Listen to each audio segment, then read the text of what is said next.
Dans quelques jours, l'État français va de nouveau solliciter les investisseurs du monde entier.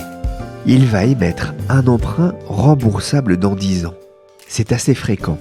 Il faut dire que cette année, le gouvernement va devoir lever 200 milliards d'euros pour refinancer sa dette et payer son déficit budgétaire. Mais la différence, c'est que cette fois-ci, les taux d'intérêt devraient être négatifs. Dit autrement, cela signifie que l'État va s'enrichir en s'endettant. Je suis Pierrick Fay, vous écoutez La Story, le podcast d'actualité des Échos, et je vais vous expliquer pourquoi ces taux bas sont à la fois une bénédiction et un risque pour la France.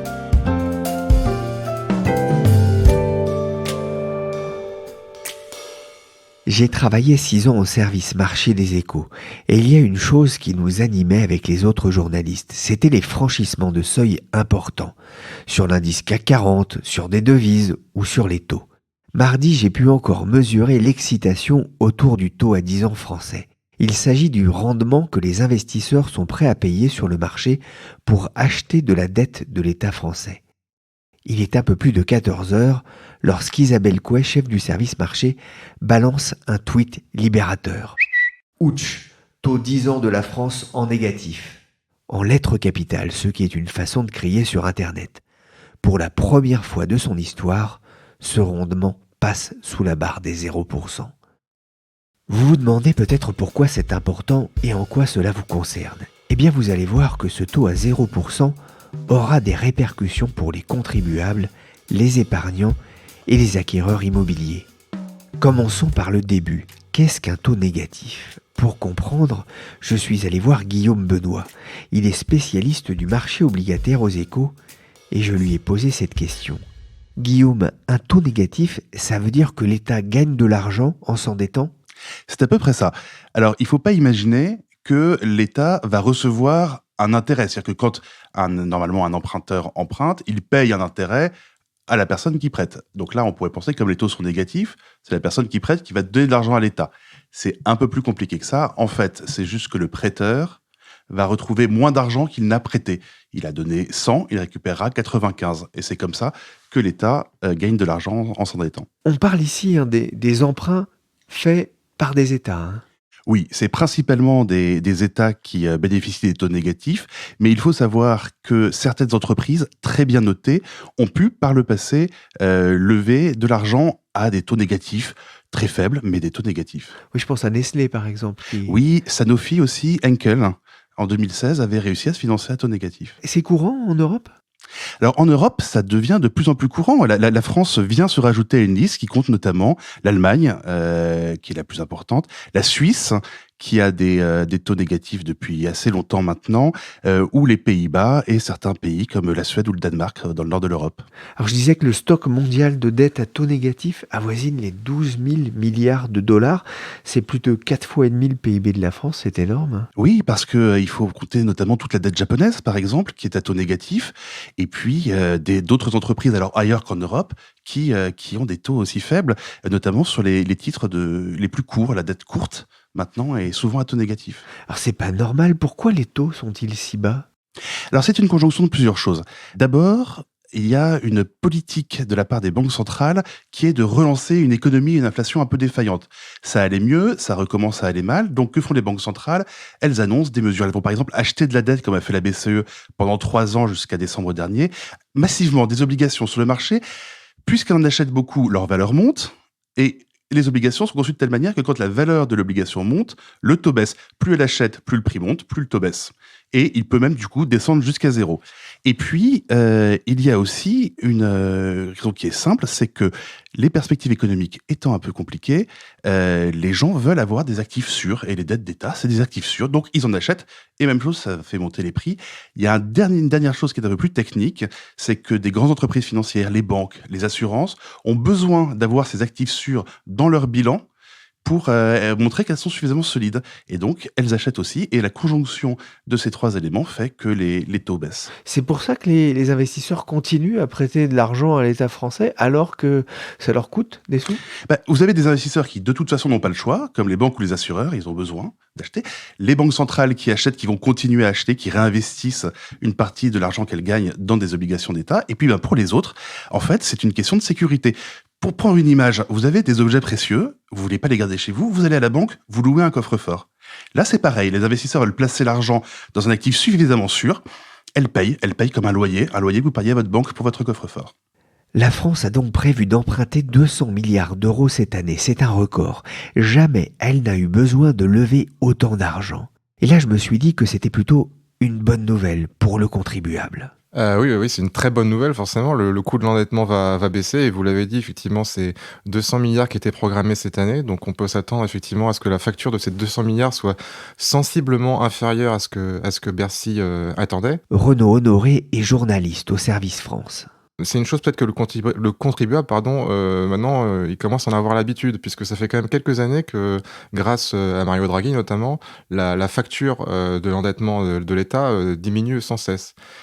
Juste un chiffre, en 2011, donc qui était un petit peu la dernière année avant que Mario Draghi lance sa politique expansionniste, l'État avait une dette qui est culminée à 85% du PIB. Aujourd'hui, la dette est quasiment à 100% du PIB.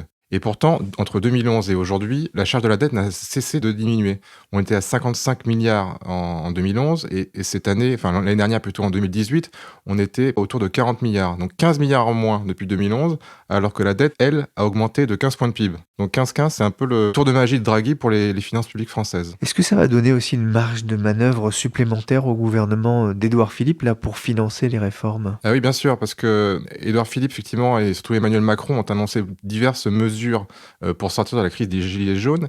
Et il y a notamment cette baisse de 5 milliards de l'impôt sur le revenu pour les classes moyennes qui est prévue dès l'année prochaine. Alors le gouvernement aurait pu décider de le faire en plusieurs fois et pour que c'est un impact fort sur l'opinion, il a décidé de le faire en une seule fois dès l'année prochaine, en 2020. Le problème, c'est qu'on ne voit pas trop comment il va pouvoir financer tout ça. Il annonce depuis des mois qu'il va diminuer les niches fiscales pour les entreprises. Il y a beaucoup de travaux qui ont été faits, on en a parlé ici même dans ce podcast, mais dans les faits, le gouvernement a beaucoup de mal à trouver les milliards qui lui permettront de financer ça. Au mieux, maintenant, il estime qu'il pourra en trouver 1 milliard dès l'année prochaine. Ça laisse donc 4 milliards à trouver. Alors, il y aura sans doute des économies autour de ce que Emmanuel Macron appelait le travailler plus, c'est-à-dire des économies qui seront permises par un allongement de la durée du travail des Français. Mais pour le reste, c'est vrai que c'était un peu le flou. Alors, ces milliards tombés du ciel grâce à Mario Draghi, effectivement, c'est vraiment quelque chose qui va soulager le gouvernement dans sa quête de finances publiques plus saines. Parce que le gouvernement était un peu pris de court, il ne s'attendait pas à avoir des taux aussi bas. Pris de court, disons que c'est sa nature même d'être pris de court. L'expert de Bercy, effectivement, il est tenu d'être extrêmement prudent.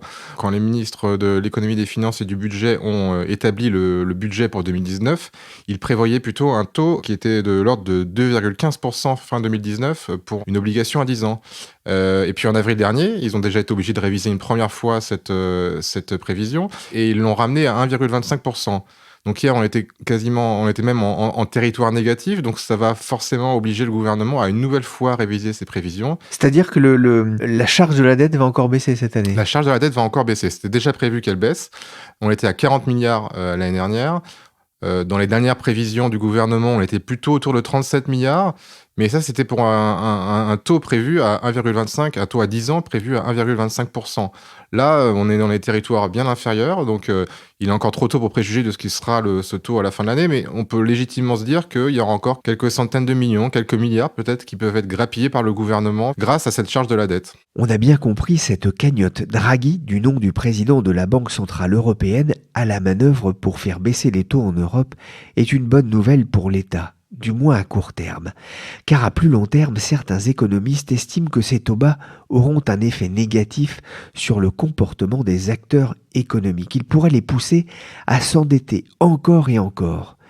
Renaud, c'est un risque réel, notamment si les taux devaient remonter fortement à l'avenir? Alors, c'est un risque effectivement réel, particulièrement pour la France, dont l'historique est plutôt effectivement à une hausse continue des dépenses publiques et de la dette. Je rappelle, la dette française est maintenant tangente vraiment les 100%, et il n'est pas exclu qu'elle franchisse ce niveau à terme. Après, c'est vrai qu'au sein des économistes, il y a maintenant un débat qui est un peu plus vif que celui-là, puisque maintenant, les économistes, même des économistes orthodoxes comme l'ancien chef économiste du FMI, Olivier Blanchard, prônent une utilisation en fait, de cet environnement de taux bas pour l'endettement de l'État. Alors, pas pour s'endetter pour tout et n'importe quoi, c'est pour des choses assez précises. Il dit effectivement que ces taux bas pourraient être utilisés pour financer des investissements d'avenir. On pense à la transition énergétique ou tout ce qui est autour de l'énergie. Ou alors, effectivement, pour permettre aux économies de rattraper un potentiel de croissance qui a été abîmé par la récession.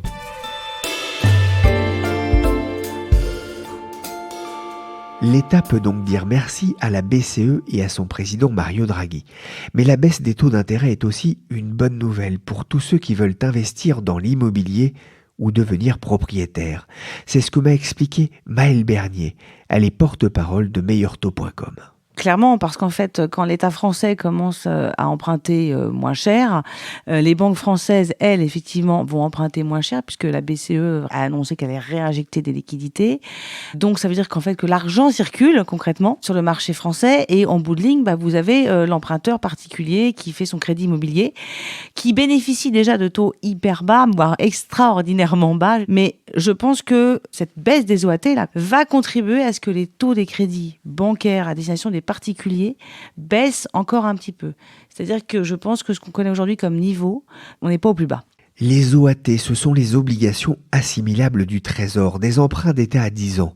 Mais justement, quel est le rapport entre ce taux et le taux de crédit que propose une banque ? En fait, c'est la référence. C'est-à-dire que ces fameuses OAT, elles servent de référence à la fixation des taux des crédits aux particuliers. Donc, c'est un peu le baromètre. C'est-à-dire que quand elles remontent, les taux des crédits aux particuliers remontent, et quand elles baissent, les taux baissent. Et alors là, aujourd'hui, effectivement, on est dans une situation avec des taux négatifs. Donc ça, on n'a jamais vu ça. Et ça veut dire que ça va forcément se répercuter d'une manière ou d'une autre pour les particuliers. Ça veut dire qu'on peut emprunter à combien aujourd'hui ? Ça veut dire qu'aujourd'hui, on a des taux moyens autour de 1,35 sur 25 ans et autour de 1,20 sur 20 ans. Ça, c'est les taux moyens. Et on observe déjà dans ce qu'on appelle des décotes, c'est-à-dire des banques qui vont prêter sous la barre des 1%. À 20 ans. À 20 ans, voire même à 25 ans, pour certains dossiers. Et en fait, ce qu'on pense, c'est qu'aujourd'hui, ce qui s'est passé sur les OAT va conduire à une généralisation, certainement, de ces taux sous la barre des 1%. C'est-à-dire que l'inférieur à 1% pourrait se généraliser et devenir un peu plus la norme, alors qu'aujourd'hui, c'est encore des exceptions. Ça veut dire qu'il y a une très forte compétition entre les banques ? Ça veut dire qu'aujourd'hui, une banque, elle a que le crédit immobilier pour capter un nouveau client. C'est le seul outil de captation d'un nouveau client. Alors, ça fait plusieurs années, mais là, effectivement, comme l'épargne ne rapporte plus rien, ou presque, vous avez une grosse concurrence entre les établissements bancaires qui se regardent un peu en chien de faïence. Dès qu'il y en a une qui baisse, en général, l'autre suit. Vous avez les banques en ligne qui sont arrivées sur le marché assez récemment, mais qui sont extrêmement actives. Donc, ça pousse aussi les autres établissements bancaires à attaquer. Et c'est vrai que depuis début mars, en gros, depuis d'ailleurs que les OAT ont commencé à baisser, on a vu les barèmes bancaires perdre en moyenne 0,20, 0,25% et passer pour certains dossiers sous cette barre des 1%. Ça, c'est pour les gens qui, effectivement, vont faire un crédit. Mais est-ce que ces taux bas peuvent aussi inciter ou favoriser leur renégociation de crédit dont on parle beaucoup depuis 2 ans ? Alors, la renégociation de crédit immobilier, on assiste à nouveau à une vague de renégociation de crédit immobilier. Alors, sont concernés, il y a des règles quand on fait un crédit immobilier pour la renégociation, c'est d'avoir environ 1 point d'écart entre en gros le taux que vous avez sur votre crédit et le taux qui est pratiqué aujourd'hui sur la même durée. Donc concrètement, quand je vous parlais tout à l'heure des taux à 1,35 sur 20 ans, 25 ans, si vous avez un taux à 2,35 sur 20 ans ou 25 ans, ça veut dire que vous avez sans doute intérêt à le faire. Si en plus, ça se cumule avec 2 autres choses, avoir un capital restant dû au moins, égale ou supérieure à 70 000 euros, parce qu'il faut que ça vaille le coup, il y a quand même des frais. Et puis être dans le premier tiers ou la petite moitié de première moitié de son prêt, parce que c'est au moment où vous payez le plus d'intérêt. À la fin, vous ne payez plus que le capital, vous ne payez plus d'intérêt. Donc renégocier un taux d'intérêt n'a plus vraiment de sens. Donc c'est une bonne nouvelle, on l'a compris, pour les acheteurs. Mais cette baisse des taux, est-ce qu'elle ne risque pas aussi de faire grimper encore plus les prix de l'immobilier, notamment à Paris, et finalement d'annuler les effets de la baisse des taux? Alors, il y a plusieurs marchés immobiliers. Donc, effectivement, à Paris, de toute façon, j'ai envie de dire que même si les taux avaient pas baissé un petit peu et étaient restés stables, les prix continuent de monter parce que de toute façon, il y a une énorme pression sur les biens. Il n'y a pas assez de biens à vendre. Il y a beaucoup d'acheteurs. C'est évident que ces taux très bas stimulent l'envie d'achat. En revanche, il y a quand même beaucoup d'autres régions de France, même beaucoup d'autres villes. Si on met à part un peu Bordeaux, Lyon et Nantes, vous avez des villes moyennes et même grandes, type par exemple Lille, qui n'ont pas beaucoup subi d'augmentation des prix ou vraiment à la marge, et où on a des prix autour de 3 000 euros du mètre carré, et où ces taux autour de 1% ont en revanche resolvabilisé beaucoup de gens. C'est-à-dire qu'il y a des gens qui ne sont pas finançables à 2% parce que leur endettement va être trop élevé, la mensualité, ils pourront pas l'assumer, et à 1%, ils passent. Mais c'est pas automatique. C'est pas parce qu'en gros, on a des taux qui baissent que les prix augmentent. Ça a un petit côté inflationniste, faut pas le nier. Mais l'inflation sur les prix d'immobilier n'est pas du tout la même qu'on soit à Reims, au Mans, au Havre, à Dijon ou qu'on soit à Paris. Maëlle Bernier l'expliquait, la compétition est rude pour les banques, pour faire signer les meilleurs clients. Ce sont elles qui prêtent de l'argent, qui font crédit aux particuliers. Et je me suis demandé si c'était aussi une bonne nouvelle pour elles. Eh bien, pas vraiment. Écoutez ce que m'a expliqué Édouard Lederer du service finance des Échos. C'est pas une mauvaise nouvelle, c'est pas une bonne nouvelle surtout, on va dire. Ça faisait longtemps qu'elles attendaient que les taux remontent. Là, on voit que les taux baissent à nouveau. Ce que ça veut dire, c'est deux choses. La première chose, c'est la marge d'intérêt, c'est la marge qu'elles dégagent au moment où elles accordent un prêt. C'était déjà comprimé, ça va pas s'arranger. Et le deuxième volet, c'est celui du refinancement, c'est-à-dire à quel prix les banques empruntent elles-mêmes lorsqu'elles doivent se fournir en argent pour le prêter ensuite. Actuellement, les conditions étaient déjà extrêmement favorables, notamment grâce à la Banque centrale. Dans certains cas, ils sont même capables d'obtenir des prêts à taux négatifs. En fait, la situation va pas vraiment s'améliorer. Elles sont déjà vraiment proches du plancher actuellement. Alors, c'est-à-dire qu'elles peuvent encore gagner de l'argent, mais peut-être moins que ce qu'elles ont pu gagner par le passé. Effectivement, la manière de gagner de l'argent, traditionnellement pour une banque, c'est j'emprunte à court terme à un taux relativement faible et je prête à plus long terme, c'est ce qu'on appelle la transformation, et donc je fais ma marge avec cet écart entre le court et le long. À présent, les deux notions sont tellement proches, effectivement, qu'il n'y a plus beaucoup d'argent à se faire. Et ce qui fait que dans tous leurs nouveaux modèles économiques, leur modèle d'affaires, les banques, bien sûr, elles ont besoin du crédit parce que c'est comme ça qu'on fait venir le client. Mais en revanche, il faut trouver d'autres relais, d'autres modèles économiques. Ça, c'est un autre sujet qui peut toucher notamment à la concurrence avec les GAFA. Mais ce que je veux dire, c'est que la pure transformation du court en long par le crédit, c'est plus ça le cœur du réacteur en termes de rentabilité. Lorsque je suivais la bourse aux Échos, j'avais constaté qu'il y avait une corrélation positive entre les taux d'intérêt et le cours de bourse des banques européennes. Quand les taux montaient, le cours des actions suivait et inversement. Les taux négatifs ne font donc pas que des heureux, et ce ne sont pas les épargnants qui vont me contredire. Les épargnants, ça fait effectivement quelques temps qu'ils ne sont pas à la fête. Là aussi, on peut prendre comme date historique 2015, le moment où la Banque centrale lance sa politique monétaire non conventionnelle. Et alors là, j'ai pris quelques chiffres pour vous montrer ce qui s'est passé. Il y a la moyenne de la rémunération et dépôts bancaires, tout type de dépôts confondus, que ce soit de l'épargne réglementée, que ce soit ce que vous voulez, des comptes à terme. Actuellement, en moyenne, une rémunération qui existe, elle est de 0,25%. Voilà, ça c'est déjà pas énorme, mais juste pour se rendre compte, il y a 3 ans, en 2015, c'était 3 fois plus. Donc, ces dépôts sans risque, liquides, donc assez faiblement rémunérés, c'est déjà divisé par 3. Sachant que l'inflation est quasiment la même depuis 3 ans. Alors, je vais pas partir sur un historique inflation à 3 ans, mais Effectivement, non, il s'est passé quelque chose d'important récemment, c'est que les rémunérations sont si faibles que en réalité, en réel, on est en négatif. C'est-à-dire que l'inflation, je crois, le mois dernier était à 1,3. Je suis retourné voir, c'était 0,9. Si vous prenez, je vous ai dit 0,25, qui est vraiment une moyenne, en réel, il suffit de faire 0,25 moins 0,9. On est vraiment dans du réel négatif en réalité. On a compris quand même que les taux bas, voire négatifs, sont globalement une bonne nouvelle pour l'économie. Ils soutiennent le crédit et donc la croissance, tout en permettant à l'État de faire des économies. Pourtant, à y regarder de plus près, on peut se demander si cette situation n'est pas préoccupante. Une question que j'ai posée à Guillaume Benoît. Oui, parce que l'idée des taux bas ou des taux négatifs, c'est de donner du financement pas cher pour faire repartir la croissance. Ça veut bien dire que si les taux sont aussi bas, c'est que les perspectives de croissance ne sont pas très encourageantes. Donc c'est plutôt un signe de crainte sur l'avenir qu'un signe de dynamisme. Donc oui, c'est quand même inquiétant. Est-ce qu'il n'y a pas un risque de dépendance aussi à ces taux bas ? Alors, il y a un risque de dépendance. Ça fait des années que les banques centrales interviennent maintenant.